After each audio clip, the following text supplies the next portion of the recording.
Hello, everyone, and welcome. Thank you for joining us for this important discussion on Qatar and the kafala system in the context of the 2022 World Cup, hosted by Qatar, which is drawing ever closer.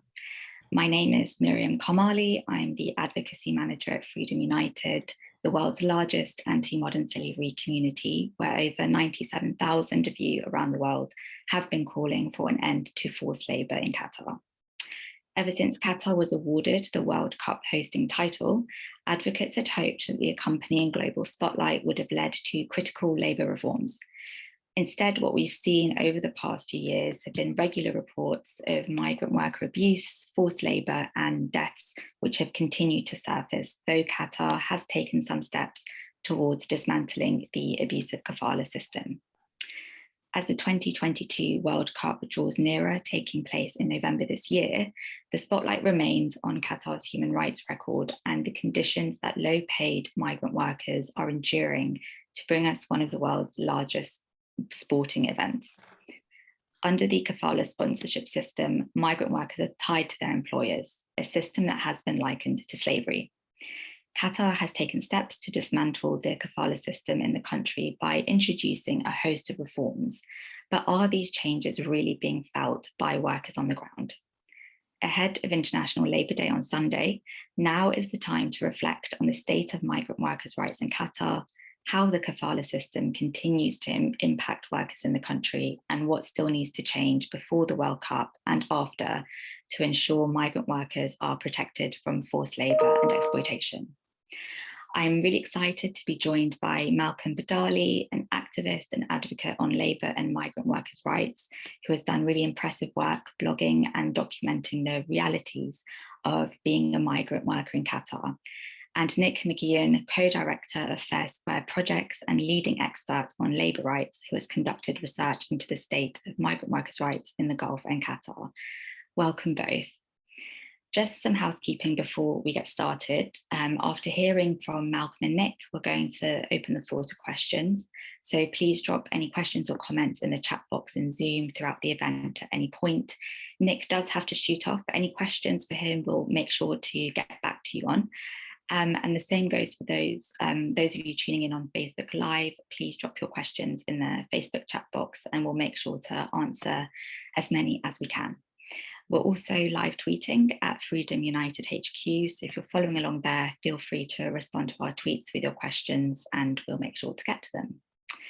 So just to get us started, Nick, could you give an overview of what the kafala system is in Qatar? Who are the workers that are most affected and what changes we've seen over the past few years? Sure, and thanks for having me on. Yeah, kafala is often used, the term's often used as a shorthand to describe all of the abusive labour systems of the Gulf. And, you know, it's not just Qatar that has a kafala system, it's all of the Gulf states that have these systems. So it's probably useful to describe the system in general and then kafala's place within that. You know, the system in general is deeply abusive and exploitative. In addition to kafala, you've got systematic imposition of recruitment fees, which puts workers into thousands of dollars of debt before they arrive. You have passport confiscation, which prevents them from leaving the country. You've got the absence of trade unions, really, or any civil society groups who can help workers out. It's impossible for them to really access any justice systems there. But the centrepiece, I think, of these abusive labour systems is kafala, for sure. Kafala is essentially it's a tied visa system. It means that a foreign worker's ability to live, or right, rather, to live and work in the country is entirely dependent on their sponsor, or kafil in Arabic. Now, lots of other countries around the world have tied visa systems. You know, you have situations in the UK, where I'm from, for example, where a foreign worker's job could be tied to their employer. And you could say, well, that's akin to kafala. But kafala is different in the sense that it's very, very pernicious form of a tied visa system. The employer has incredible control over the foreign workers. There's no real oversight over employers and how they treat their workers. So if that sponsor chooses to treat the worker badly, to not pay them, for example, or to force them to work incredibly long hours in violation of labour laws, they're entirely free to do that. In terms of who's affected, well, everyone's affected. All foreign workers, that is. I'm delighted Malcolm's on just now, because when I lived in Abu Dhabi between 2002 and 2006, I was affected by the kafala system in the same way that Malcolm was affected by the kafala system when he lived in Qatar. But the experience of a white migrant worker from the UK is entirely different to the experience of a non-white migrant worker from a place like Kenya or from India or from Nepal or from Bangladesh. In Qatar, there is a population of 2.8 million. About 2.1 million of those are foreigners, and a very large section of those are low-paid migrant workers from either Asia, South Asia, or East Africa. That population, I think, has increased by 1 million since Qatar won the right to host the 2022 tournament. So who's affected by it? Well, predominantly low-paid migrant workers in sectors like construction, hospitality, security, or domestic work. And of course, these workers are all subjected to all of these other control mechanisms that I described earlier, the recruitment fees, the passport confiscations and such. So what you have is it's not just one thing that affects workers, it's a series of cumulative control mechanisms which allow employers to exert incredible power over them. When people talk about slavery in the Gulf, it is these control mechanisms that facilitate that and allow that. And kafala is the centerpiece of that, the central pillar of that. In terms of what's changed, your third part of that question, I started working on this in 2012, on Qatar specifically. And very quickly, because of the spotlight of the World Cup, Qatar made some promises that they would change the kafala system. And I think over the years, there were various false dawns. They changed the name at one point, but they didn't really get serious until the ILO, International Labour Organization, moved into Qatar and set up a technical assistance program under tremendous political pressure to do so from trade unions and others. And I think it's the existence of the ILO which has forced Qatar to essentially to abolish kafala on paper. So you could argue, and some do, and people should seek out the advice of others, not take my word for it. There are lots of people who say that kafala is gone in Qatar because legally it's gone. But kafala is a lot more than a law. It's a practice, and it's been a practice that's been present in the Gulf for over a century. In fact, it was the British who initially brought kafala into the Gulf in Bahrain. So as ever, there's a sort of colonial, kafala comes out of colonial practices from Western states. It was the British who put it in there. And it's an incredibly popular system. And as I say, as well as being law, it's practice. It's easy to get rid of laws. You just sign a bit of paper. It's very difficult to get rid of entrenched, ingrained practices. And that's where Qatar is right now. It's gone in law, but it's still very much embedded in practice. And the concerns that NGOs have in particular are that every time we've gone to Qatar, since they changed the law, and the law was changed in September 2020, I think, and it came into force in January 2021, there's been the sense that Qatar has wanted to talk the talk on kafala reform, but not necessarily walk the walk in terms of actually implementing the reform. It's a tremendously ambitious thing they're trying to do. They're trying to change the way that labour is regulated in their country. Now, if you have 90% of your workers, of your workforce coming from outside of the country, it's very useful to have a system like kafala to control those workers. So they're trying to loosen, in fact, they're trying to break those bonds, or that's what the law is trying to do. But the reality of trying to do that is much different, and it requires a tremendous amount of political will to do that. And the big criticism of NGOs, and I'll stop talking just in a second, is that political will still, despite the spotlight of the World Cup, appears to be absent, and Qatar appears to be relying instead on a very well-honed and well-financed public relations machine to present an image of reform without necessarily the substance to back it up. Nick. No, that's a really good point around, there's only so far that legal reform can go, really. And you've touched on this already in your answer there. But in terms of thinking about reforms to the kafala system, have they gone far enough to protect migrant workers from forced labor and exploitation? Through your own research, what have you found? The reform in paper is quite impressive. I mean, there's one aspect of it which remains problematic. Employers can still accuse workers of absconding, which is to say this person left my employ without my permission, and therefore they are living illegally and working illegally in the country, and therefore they are undocumented and can be deported. So the deportability of workers is a central mechanism of control of kafala, and they haven't gotten rid of that, and that's a big problem. But it is true that in law, at least, workers can change employers supposedly without the permission of other employers. And that's really what kafala is all about. It's labour mobility, really. And that has gone, in law. The problem is that quickly after the reform was announced, it became apparent from the business community and others that it was deeply unpopular. Businesses like having very powerful control over their employees, particularly when those are foreigners. And that is particularly true, sadly, when there is a very pernicious forms of racial discrimination in Qatar, which exist against non-Qataris, particularly against low-paid migrant workers. So they haven't gone far enough because the powers that be have been too mindful of the concerns of the Qatari business community and the Qatari community generally, among whom kafala is very popular, and instead has opted, I think, to, as I said in my earlier answer, to present kafala as having been abolished on paper, but not really to have done the hard yards, the really dirty work of actually holding people accountable when they violate the law. And part of the problem for that is, well, who owns all the big companies in Qatar? Who owns all the big construction companies? Well, it's the same people who set and regulate the labour laws. It's the same elites who run the country, who are profiting most actually from the kafala system.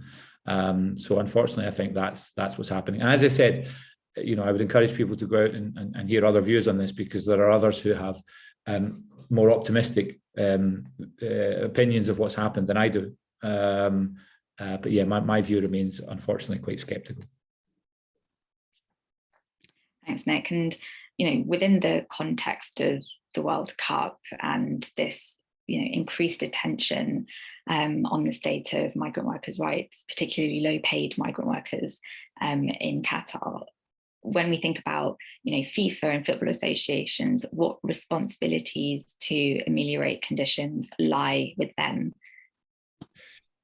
Yeah, that's a good question. I mean, the reason we're all talking about Qatar, the reason we're not talking about Saudi Arabia or the UAE is because of the World Cup.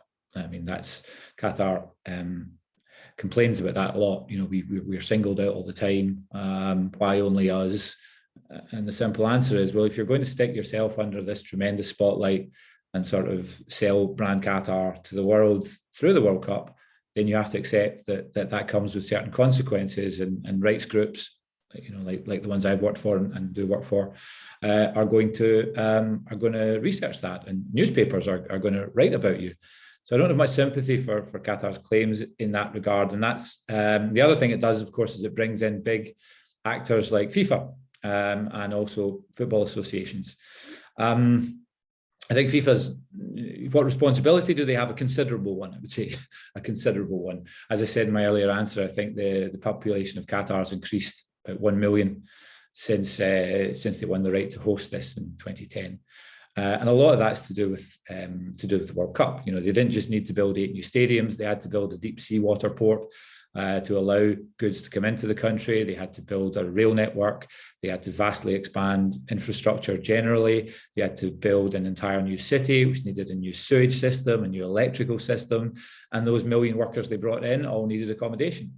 And this is all taking place within the confines, not of a country really, but a city. Qatar is a small peninsula sticking into the Gulf, but really it is Doha and a couple of very smaller outposts. So you're holding a World Cup in a city, and that city had to be almost completely overhauled to make this possible. Now, what FIFA did at the time was they said, well, we'll be responsible for stadiums. And that's all that we're going to be responsible for. We're not responsible for anything else. And that was, in my view and others' view, inconsistent with, the principles of business and human rights, the UN guiding principles on business and human rights. And B, it was just a big illusion, it was a smokescreen and a way of minimizing, I think, FIFA's responsibilities and the impact that FIFA's decision to award the tournament to Qatar had.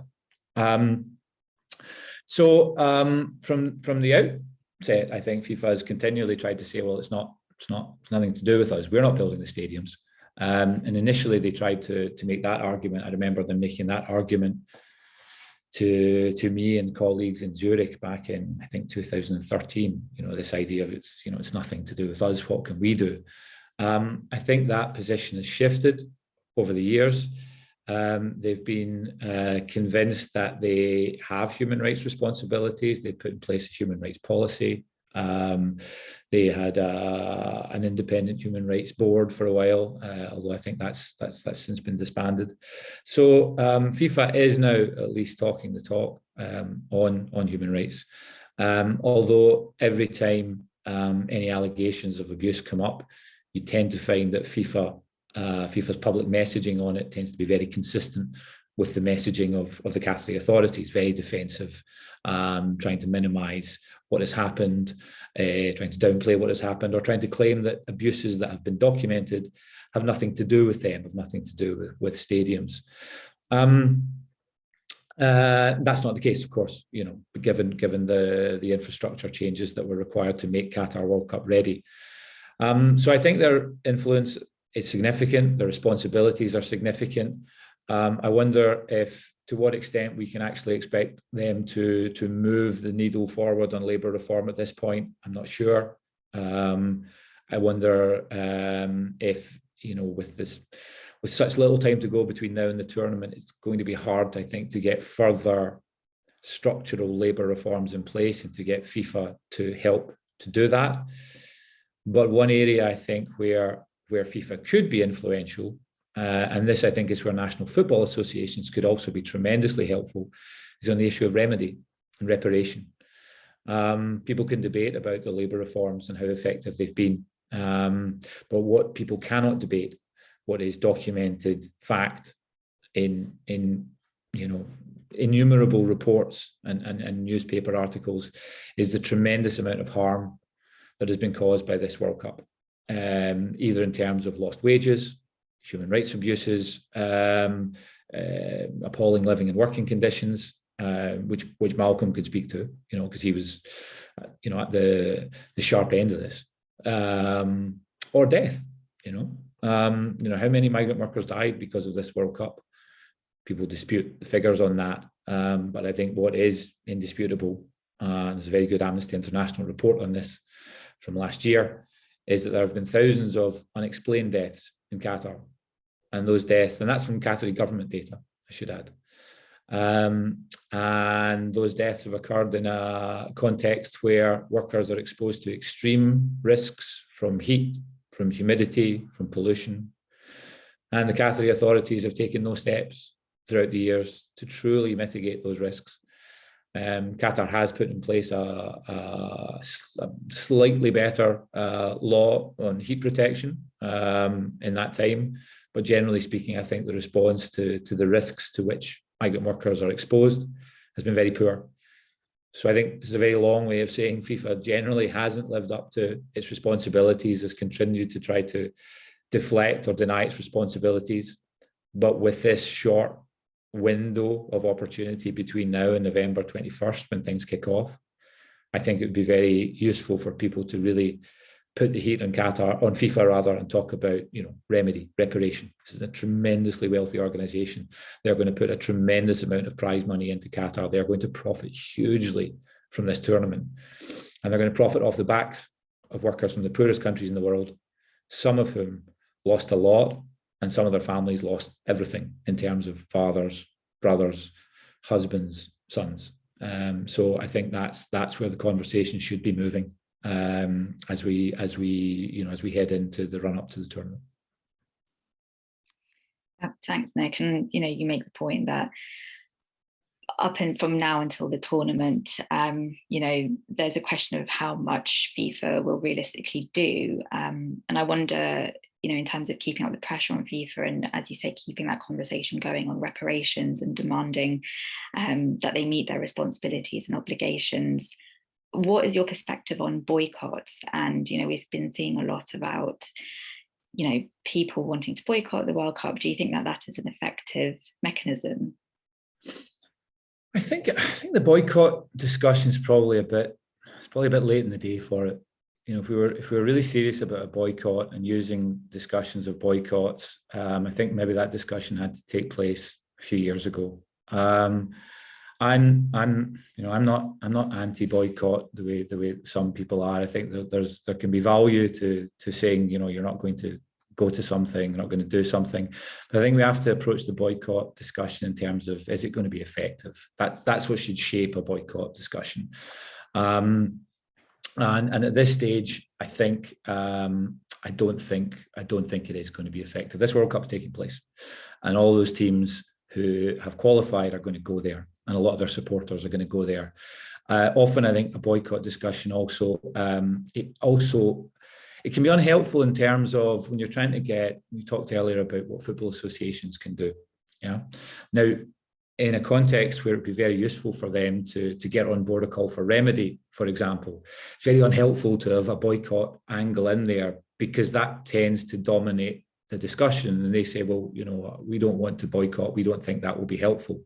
And often that comes from the fact that this boycott discussion is in the mix. But if it's in the mix in a very unhelpful way, then it can lead people who can have some influence over issues that could truly affect workers to not do that, because what they're saying is, well, we don't want to get involved in a boycott versus not boycott debate. So, as I said, I think discussion of boycott and pressure from boycott can be effective. And I think when the Norwegian team was discussing the boycott last year, actually that I think that was an important discussion. It was a good discussion to have, and I think it actually did put a lot of pressure on Qatar. And certainly on a personal perspective, I'm not going to the World Cup. I wouldn't dream of going to the World Cup in Qatar. But that's a personal decision. But yeah, at this stage, is it going to be effective? I don't think so. I think there are more effective uses of our time, and I think the debate probably needs to move away from boycott at this point, because I just don't think it gets us where we need to be in focusing on what we need to focus on. No, that's a really helpful analysis of, the effectiveness of boycotts at this stage.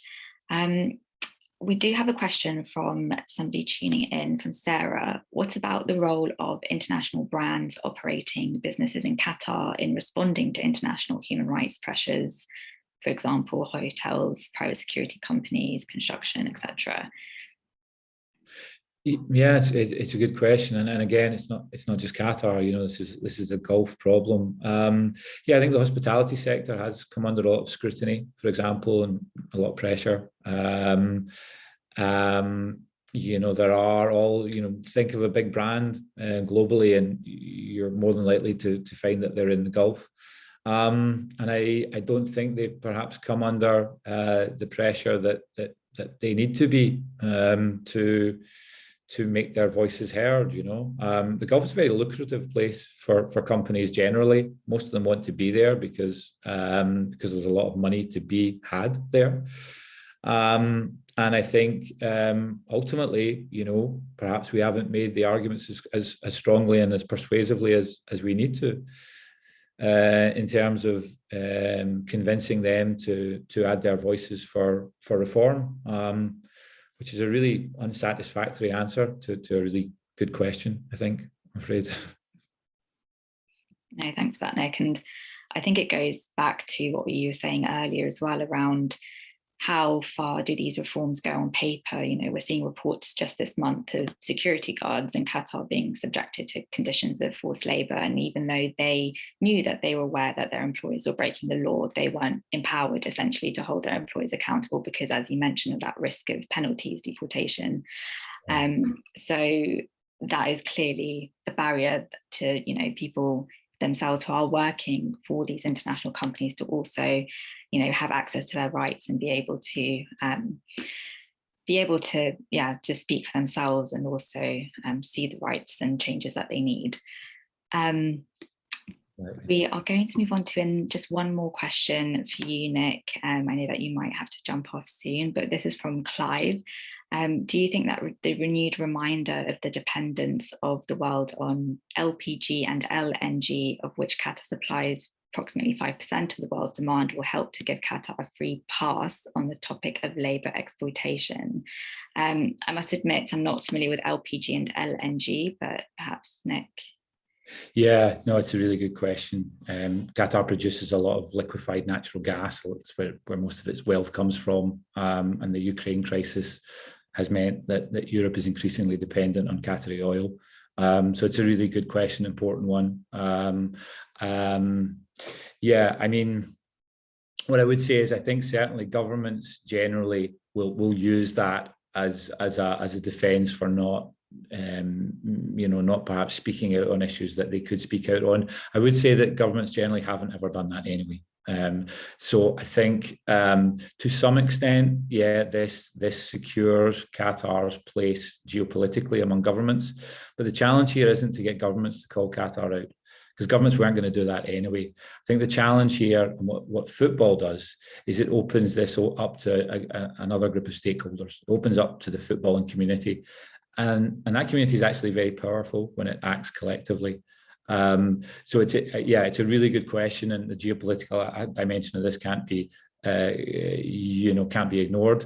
But I think what we have now is an opportunity to get some change in Qatar, to get a positive legacy in Qatar through non-traditional means, because governments can never be relied on to do the right thing when it comes to human rights, unfortunately, particularly when it's an incredibly wealthy government in place. And I'm glad you, by the way, before I head off, I'm so glad you got Malcolm on, because Malcolm's one of the a quite unique person in terms of what he did in Qatar, the risks he took to speak out, and the way he did it so eloquently and articulately, and the cost he paid for that is quite remarkable. So for too long, I think this conversation has been had by people like me, and the fact that you've got someone like Malcolm on, I think is very positive. I wish I could stay on and listen to him talk, because he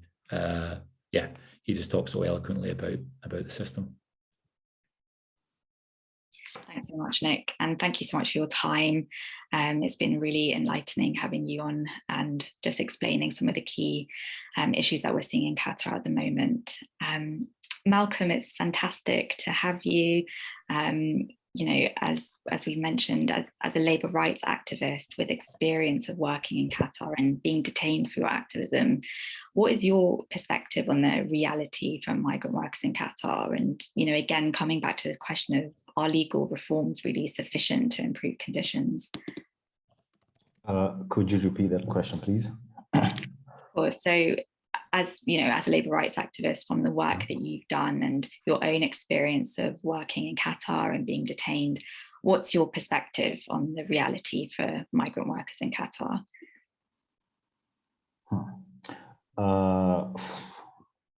First of all, I'll start by saying that I'm by no means an expert, as Nick, he's been doing this for like 5-6 years, I think. So I'm just manage people's expectations here. I'll talk about what I know, what I don't. I'll just try to keep off it. But yeah, the perspective is generally nothing much has changed, to be honest. The only reforms are on paper. It's still risky for people to speak out.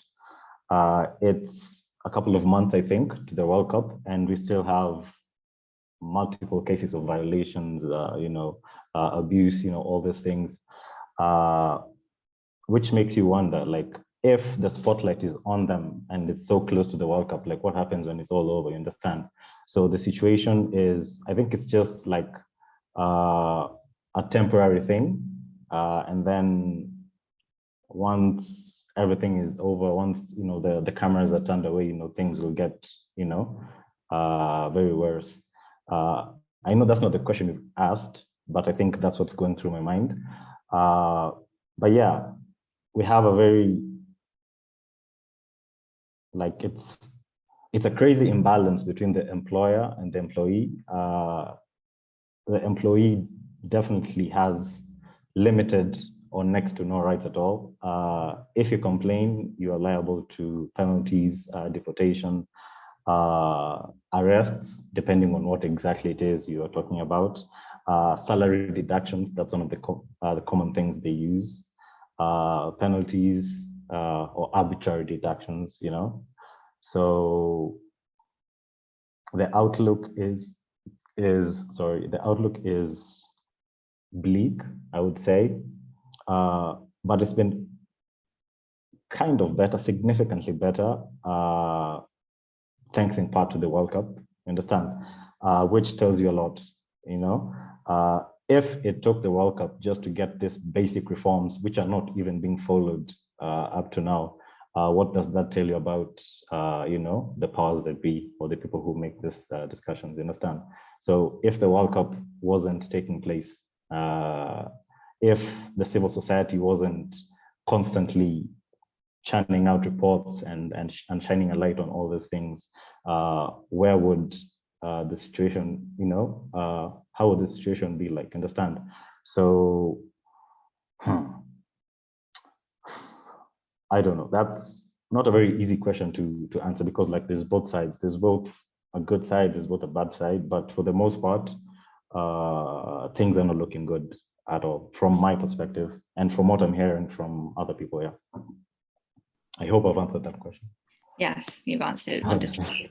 And what do you think then still needs to change in Qatar to ensure migrant workers are better protected from exploitation? I mean, you've you know, outlined how, despite reforms, the reality for migrant workers on the ground is that they're still being subjected to labour abuses. So, I mean, yeah, from your point of view, what do you think needs to change? How much further, you know, does Qatar need to go?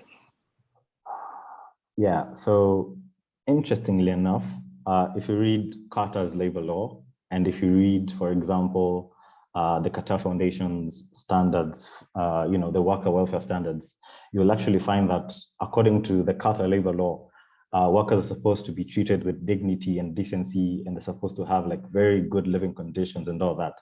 That is in the Qatar labor law, you understand? And also with the recent labor reforms championed by, you know, the ILO and the Ministry of Labor, ADALSA, on paper, these are very great things. They allow for, you know, job mobility and non-discriminatory minimum wage, you know, all these things. Where the problem comes in is implementation, understand? It's only for show, it's only for show. Okay, like, they do a big press thing, they announce we've done the reforms, hello world, we've done this, but you know, on the ground, you know, things are basically the same. When the reforms were announced, however, I think the first 2 months, people were able to freely change their jobs, but I think at some point the system either got overwhelmed, or the employers kind of were taken aback, you know, by, it's like a mass migration, because obviously, like, if you're in a place that is not really ideal or conducive, you know, for you, you'll obviously want to move out, and that's what happened. So a lot of people like wanted to move from the companies, and that would translate into, you know, loss for the employers, you know, in one way or another. And I don't say this lightly.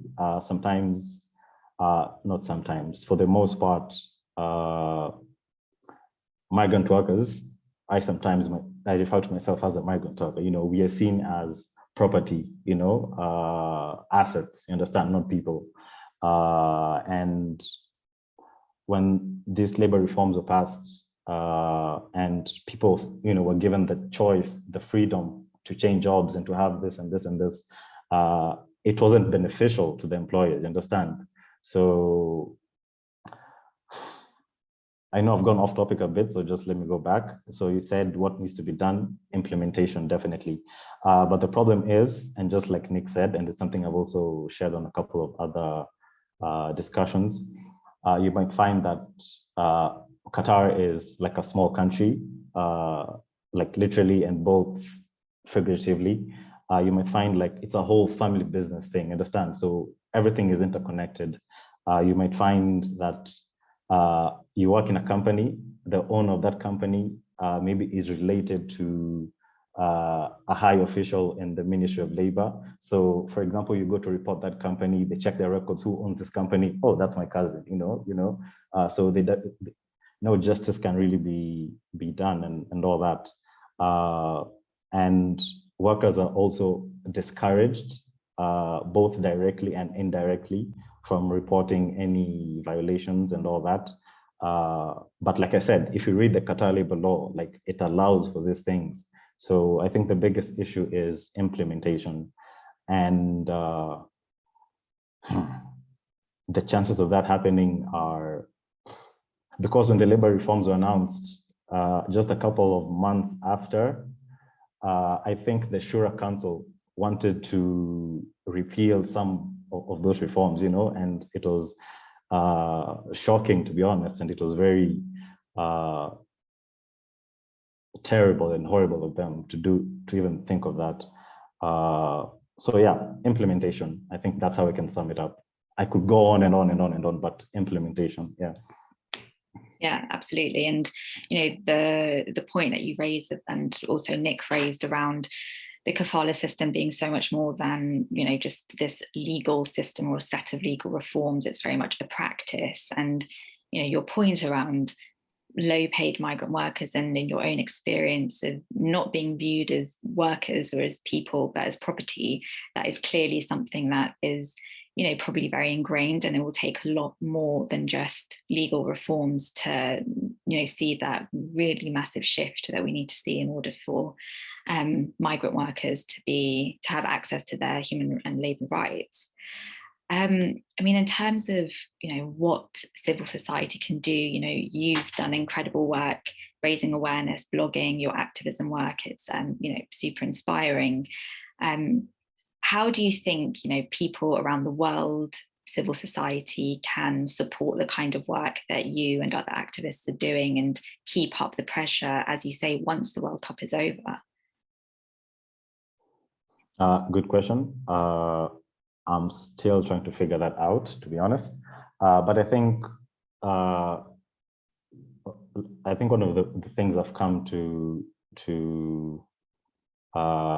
appreciate is the fact that we need to include more migrant workers into like civil society groups and all that, because like you can't have a discussion on how to improve migrant workers' lives and how to do this and do this without having any migrant workers in the room, you understand?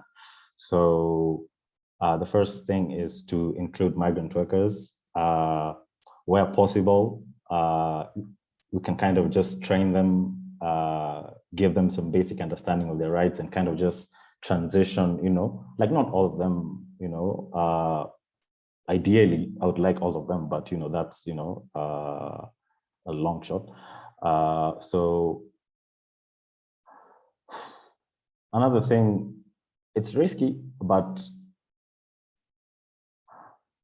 I would encourage more people to start speaking up, but that would only, like I said, it's risky, but this needs to happen. People need to speak up. People need to raise these concerns. People need to raise awareness, let people know what's happening. Which brings me to the point of, I know this is not what you've asked, but which brings me to the point of the embassies.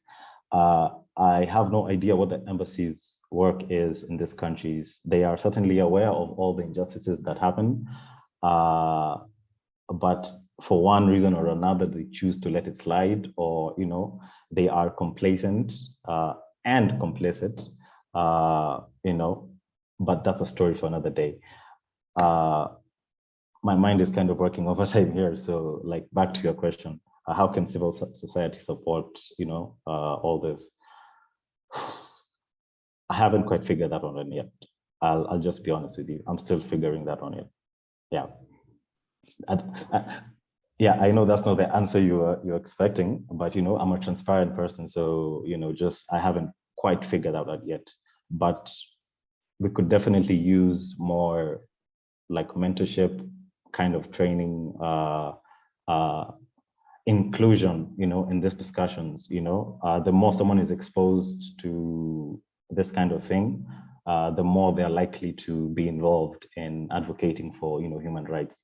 That's part of how I got to where I am, because I was around so many human rights defenders, people from Amnesty, Human Rights Watch, Fair Square, Equidem, migrant.org, like all of them. So each day I would just learn something from them. I'd learn something from them, we'd have this talk, this discussion. And that's basically how I learned about all these things. So yeah, inclusion. Yeah. Perfect. Thanks, Malcolm. And yeah, of course, it's a massive question. So yeah, you answered it perfectly. We're just going to allow some of you guys tuning in to ask any questions. I see one person has raised their hand. So I'm just going to ask you to unmute. Joanna, you should be able to speak now. Hi, yes, thank you. Thanks a lot, Malcolm. I think you've covered some really interesting angles that I think are really important for explaining the situation that's facing migrant workers in Qatar. The question I had, which ties into quite a few of those points, is there any Qatari effort to support migrant workers and in securing their rights? So actually coming from a Qatari civil society or Qatari individuals, or just to get a sense of, what the challenge is. That's what I'm interested to understand. Because I think, like you already said, this is really important to making change happen and ending this experience, this negative experience that many, especially lower paid migrant workers, are having. Thank you. Okay. In my experience, everyone has their own, answer, all this. But in my experience, I found that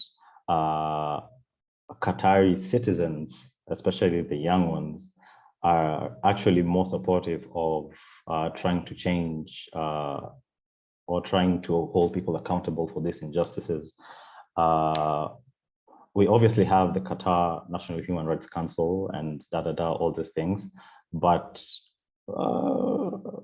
the citizens themselves, Qataris and other residents, to be honest, especially the youth, they do more than all this other, how can I put it?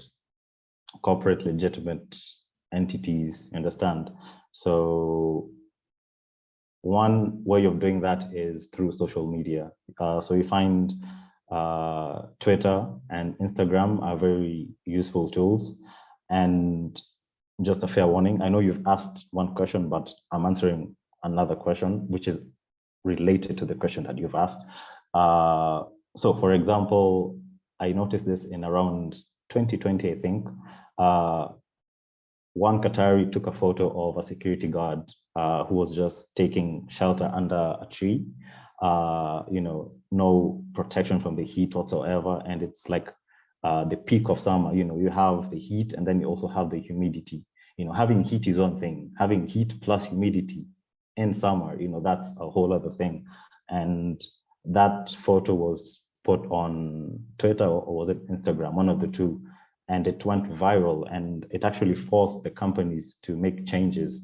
And so many of these things, these little stories that give me hope, that it's not all Qatar that it's terrible. It's only like a few select individuals, business-oriented people who want to profit off, labor and all that. But for the most part, like I've had encounters with Qataris, and these are people who citizens. These are people who defend human rights in general, not just migrant rights, human rights, women's rights, all these things. So my answer to that would be, your best bet would be the citizens themselves instead of any Qatari institution. Case in point, Qatar Foundation, they're supposed to be the leading organization,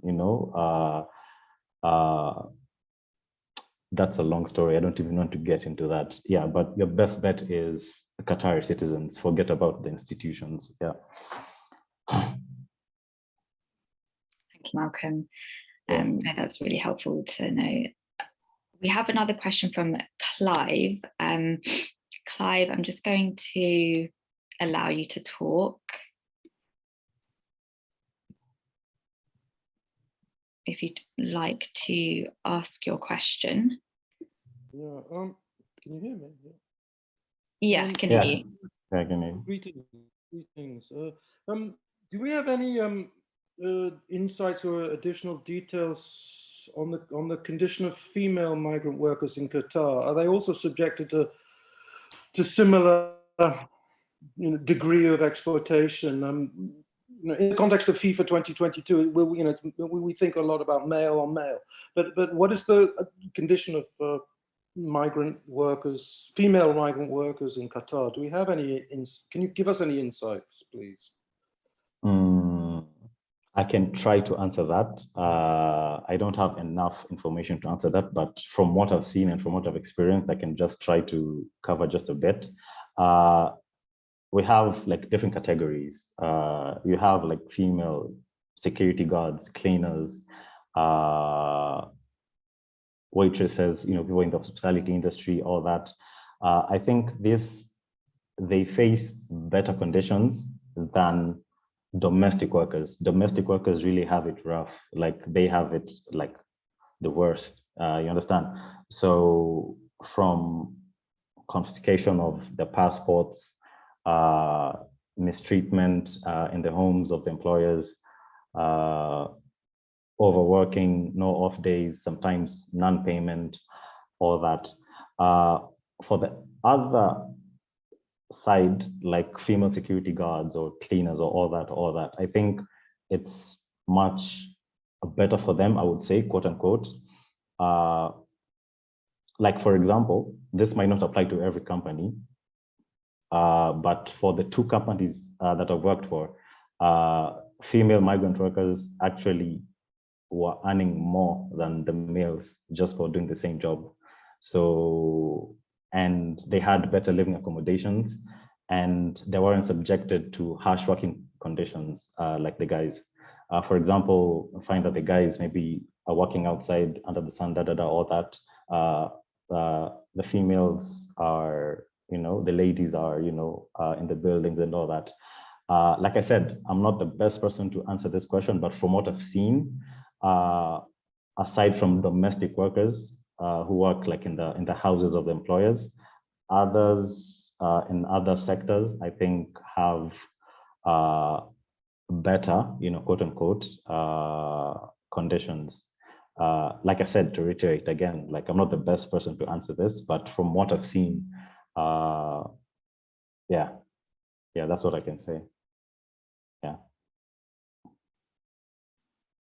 Thanks, Malcolm. That is really good to know and really interesting to hear your perspectives as well on how, for example, domestic workers are also experiencing that same system. We do have another question as well from Claire Flannery. I'm just going to allow you to speak, Claire, if you'd like to ask your question and unmute. Yeah, hi, thank you. It was just a question really to understand what would you recommend those involved in the World Cup could do in practical terms?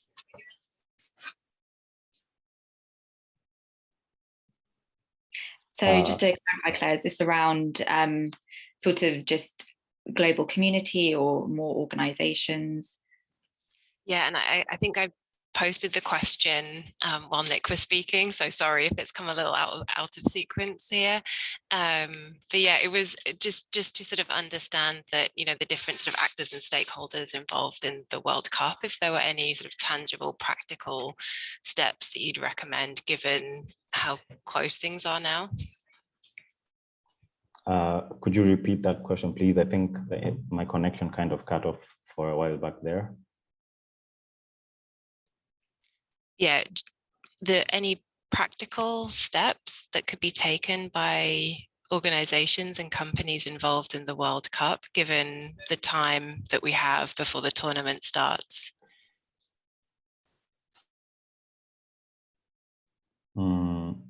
Off the top of my head, I think ideally we would have dialogue between all the involved countries and all involved parties with the Qatari government and officials and all that, to kind of find a way of cementing, you know, a certain framework, you know, for upholding, you know, human rights and migrant rights and all that. As I said, that's ideally, but the chances of that happening are, you know, like they won the bid in 2010, I think, you know, if dialogue was to happen, it would have already happened like long ago. I think there are other interests at play, and there are more qualified people to, you know, talk on that. But what civil society can do and the media is to keep on, you know, just, you know, raising awareness and telling these stories and, you know, doing the reports, documentaries, you know, all that, just shining a light into these matters. Like I said, what I believe is that there are other interests at play, like during all this, because there's no way you can tell me, like, for the past, you know, 10, 11, 12 years, like, no country, you know, that actually respects human rights has seen what has been going on and, you know, has been unable to reach a you know, a discussion with these countries and all that. So diplomacy, I don't see that working, to be honest. That's just my opinion, and I'm speaking as a migrant worker, you know, because look how close we are to the World Cup, and look at all the players, look at all the, you know, even FIFA itself is complicit in all this, you know, allegations and inaction and all that. Honestly, like, I think it all boils down to civil society and the general public. When it comes to matters of government and all these things, intervention, I think that's a whole other thing, and institutions, because these people have their own interests. Like Nick said, there's a lot of money to be made, and where money is involved, you know, people don't really want to stir the boat and all that. So yeah, to answer your question, I think that's the best way I can answer that. Like, what can be done is to just shed more light on the issue. So this is civil society groups, international media, you know, that kind of thing. Yeah, I think that's what I can answer for now. Yeah. Perfect. Thank you, Malcolm. We're almost at time, but we just have one more question. Elizabeth, I'm going to allow you to talk. This is more around the topic of domestic workers. So from your perspective, Malcolm, it'll be interesting to hear from Elizabeth. Hi, thank you, Malcolm. I think you have given us a very concrete, a very clear picture of what is happening regarding labor rights, especially domestic workers' issues in the country. We are aware of all these since many years ago, but 3 years ago we had the opportunity to contact migrant domestic workers there. And actually, since then, we have already created a Filipino migrant domestic workers organization there. It has over 200 members, and now we are going to set up another one with the Kenyan domestic workers, which has even more members. You know, thanks to the migrant domestic workers, despite of all the challenges we have talked about, they have decided to stand up and speak out. But of course, the situation is very difficult. I mean, the government is, is not genuinely wanting to make changes. But we are determined, and the domestic workers are determined to do it. So I want to hear what you think of these efforts. Have you heard about these? Do you think there is any opportunity for their success? You said you believe in a civil society, so this is a kind of civil society, but of the workers themselves. So I want to hear what you think. Thank you for that question. Interesting question. Where do I begin? Yeah, so like I said, domestic workers have it like really, really bad. The worst, actually. Not all of them, but a majority of them don't have access to their phones, passports, anything. And, sometimes even if they get assaulted physically or sexually or verbally, if they go to report to the police, crazy enough, like it's the domestic worker who will get arrested. And, that is, atrocious in itself. Yeah, but as for the unions, for example, the Philippines is actually, I forgot to say this before, out of all the migrant worker communities, I think the Philippines has the strongest kind of response, or the embassy is actually the most active in such cases. So that's one thing that's working for them. But no, I haven't heard any union for domestic workers. The only thing that I have heard of is, for example, the ILO had a session with some migrant workers, was it like last year but one? And there are also these things called joint committees. So basically, a joint committee is kind of, it's a union in a way, comprising of an equal number of workers and employers. So that would fall under like the conventional companies, like security, cleaning, all that. But for domestic workers, like you can't really have that kind of thing. So to be honest, this is actually news to me. And I'd like to, read more material into this. But like you said, the Qatari government isn't necessarily too keen on allowing such kind of things. They view this as dissidence, or an uprising or something of the sort.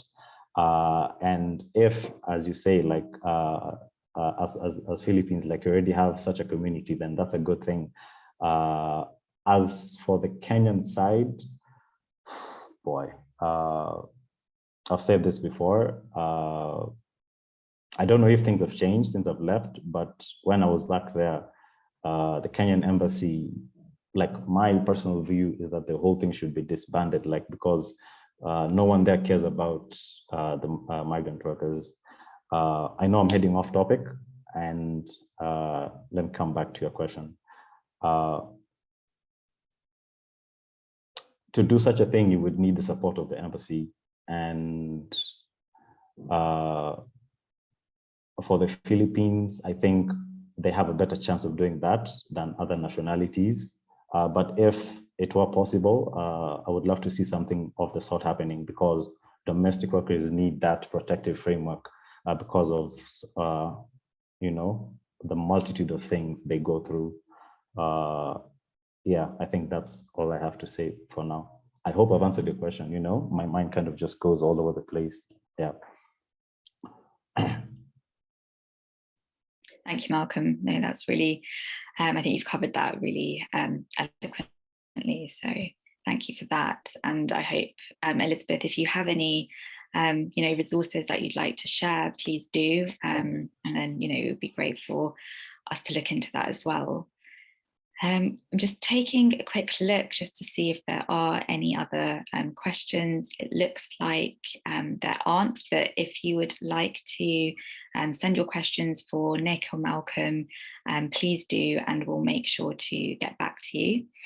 Thank you everyone so much for tuning in. This has been a really incredible and interesting conversation. Malcolm, your insights are just absolutely critical, and we're really grateful for you to have taken the time today.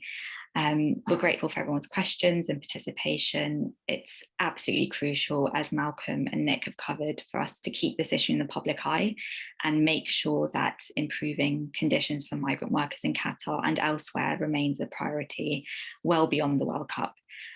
So please take action on the campaign at freedomunited.org. You can join over 90,000 people around the world demanding improvement to migrant workers' rights and an end in practice to the kafala system.